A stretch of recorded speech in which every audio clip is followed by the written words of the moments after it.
Here we are in the Nottingham city centre.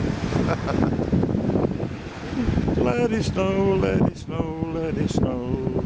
The weather outside is frightening, or something like that. But people complaining about the weather, it's awful. Snow, well, it's early March, for crying out loud.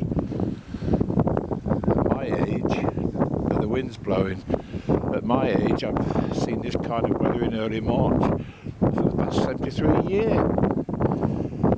Anyway, got to hand Andrew's key in because the lease were up on his flat.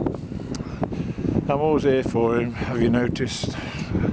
I've had to buy a little box of matches because he walked off last night with my lighter again.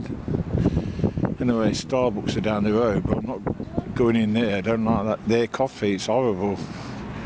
There's a little stall outside St Peter's Church where I'm going next, and you can buy a nice hot cup of tea.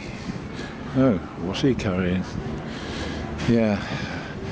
And the snow's coming down, but as I say, it is early March. And are we happy? Of course we are. Not thick enough to throw snowballs yet. So my hands are freezing. So I'm going St Peter's Church next.